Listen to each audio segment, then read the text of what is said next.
Les titres principaux. La Chambre des représentants du peuple a approuvé hier le projet de proclamation de l'état d'urgence déclaré par le Conseil des ministres d'État d'Amara.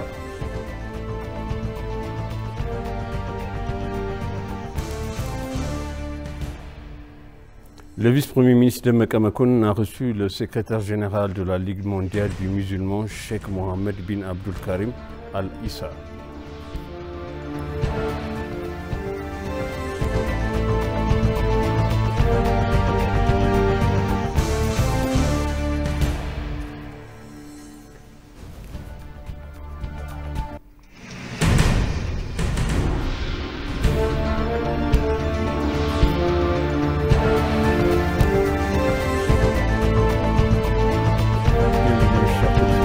Sur RTV, c'est moi Zalal Amourkana avec le journal. La Chambre des représentants du peuple a approuvé hier le projet de proclamation de l'état d'urgence déclaré par le Conseil du ministère de l'État d'Amara. Lors de sa première session extraordinaire convoquée aujourd'hui, la Chambre a approuvé le projet de proclamation à la majorité. Le représentant du gouvernement auprès du Parlement, Tasfay Beljigé, a présenté le projet de proclamation du Conseil du ministre a adopté lors de sa 23e session ordinaire le 4 août 2023. Tasfay a expliqué que les attaques appuyées par des armes ont été menées dans l'état d'Amara et que la situation ne peut être contrôlée par les forces de l'ordre régulières.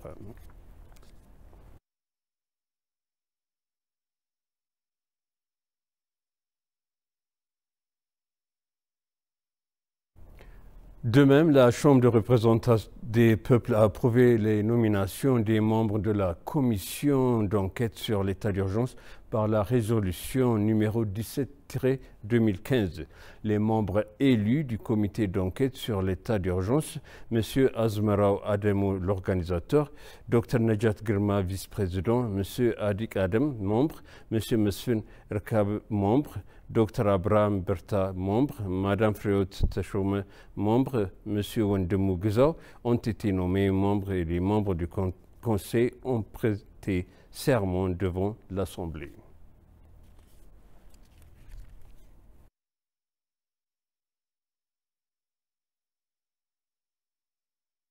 Le vice-premier ministre et ministre des Affaires étrangères d'Amaka Mekounen a reçu à son bureau le secrétaire général de la Ligue musulmane mondiale, Cheikh Mohammed bin Abdul Karim Al-Issa. Ils ont discuté des questions d'intérêt commun, notamment la promotion et la tolérance religieuse et de la paix. Au cours de la réunion, Damaka a souligné la place de l'Éthiopie dans l'histoire de l'islam. Il a ajouté que l'Éthiopie abrite 3 sites du patrimoine islamique inscrits au patrimoine mondial de l'UNESCO, dont la ville sainte de Harar, la mosquée Al-Najashi, les grottes de Sofomar ainsi que d'autres mosquées et documents historiques. Il a rappelé que le rôle remarquable de la roi éthiopien Najashi pour avoir accordé un sanctuaire aux exils musulmans qui ont échappé par la précaution du Khurshid.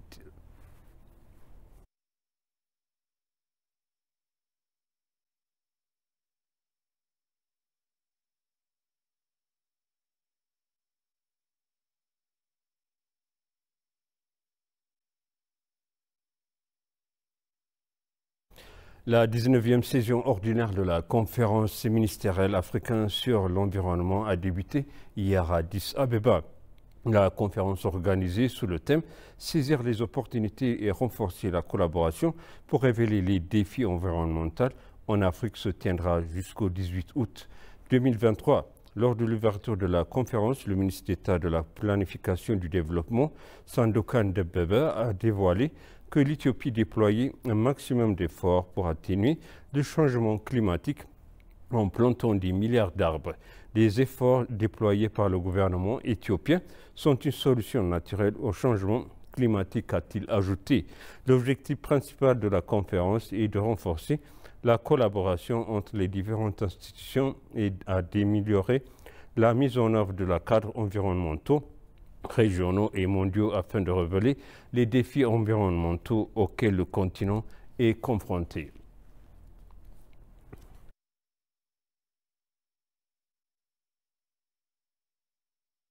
L'ambassadrice éthiopienne en Belgique, aux Pays-Bas, au Luxembourg et dans les institutions de l'Union européenne ont appelé les entreprises néerlandaises à renforcer leur participation dans le secteur horticole.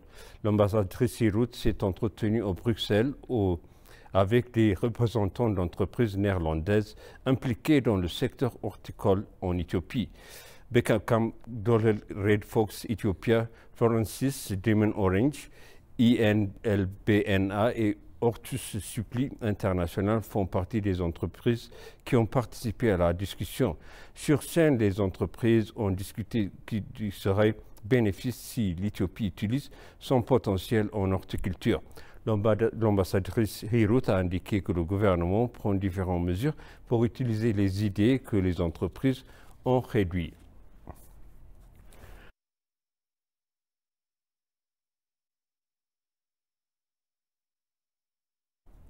L'ambassadeur Damek Atnafou s'est entretenu avec le ministre indien des Affaires étrangères du responsable de la coopération de développement, Abhishalcha Shoji, sur la manière de renforcer les relations économiques entre les deux pays.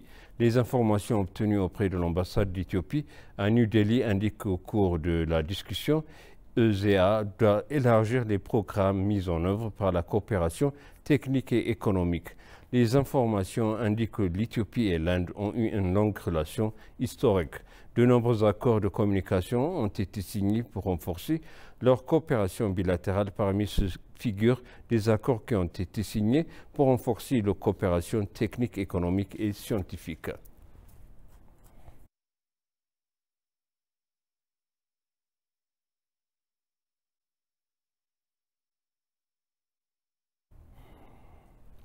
Et pour conclure le journal, l'UNICEF dans l'État Gambella ont obtenu de nombreux résultats dans le secteur social et économique. Il a été demandé que l'organisation d'élargir son soutien dans la région.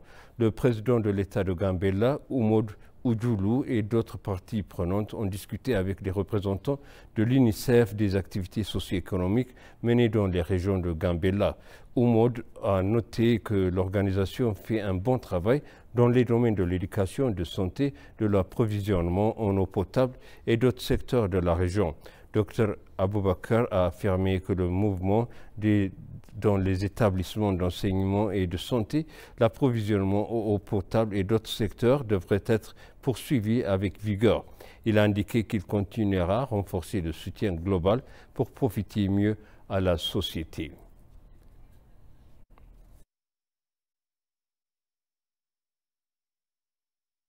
Et maintenant, je vous rappelle les titres principaux. La Chambre des représentants du peuple a approuvé hier le projet de proclamation de l'état d'urgence déclaré par le Conseil des ministres dans l'état d'Amara.